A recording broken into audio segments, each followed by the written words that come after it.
Hello everyone and welcome back to Milo Farms. Well, we're up here at the lot today just getting ready to head out, and I wanted to do a quick video about the suspension adjustment on this Yamaha Phazer. So the tool that you're going to need is going to be a spanner wrench similar to this one. You can get these on Amazon, I'll link them in the description. But what you're going to take a look at here on the front is going to be right at the bottom of the spring, this little ring that has these humps on it. So originally in the book for the Mountain Light it says to have all of the suspension settings set to their looseness, most loose as possible position, except for the torsion springs in the back. So we'll take a look at this first. And so right now, as you can see, if you look around the front here, right in the front, there's a little pin or notch kind of on the side of the shock, and then that is in its lowest position. If you did want to set this higher, what you would do is you would take your spanner wrench, hook it in one of these notches, and it kind of depends on which size of wrench you have, and then you'll twist this just like that, and that's now put it in the second position.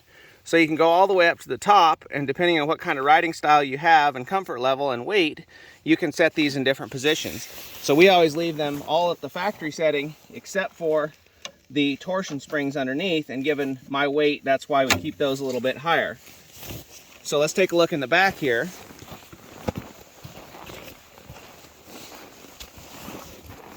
Here's the torsion spring setting right here. And we always keep these on high, but the factory setting is medium, so this plastic piece would flip around here so it puts less pressure on the torsion spring. Then in the front here, underneath, you also have this spring right here that does the front of the track, and the factory setting on that is the least tight as possible, which is where we have that set as well. So if you want to pick up one of these wrenches, that'll make it real easy to set the tension on those springs.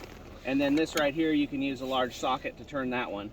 I'd advise having a good socket on that fits well, because when it does break over that point and click into the next setting, that thing will really try to move and jump ahead of itself. So you want to make sure you have a good handle on that before you try to tighten that up. So hope everybody enjoyed the video. Remember, you can't finish a project without getting started.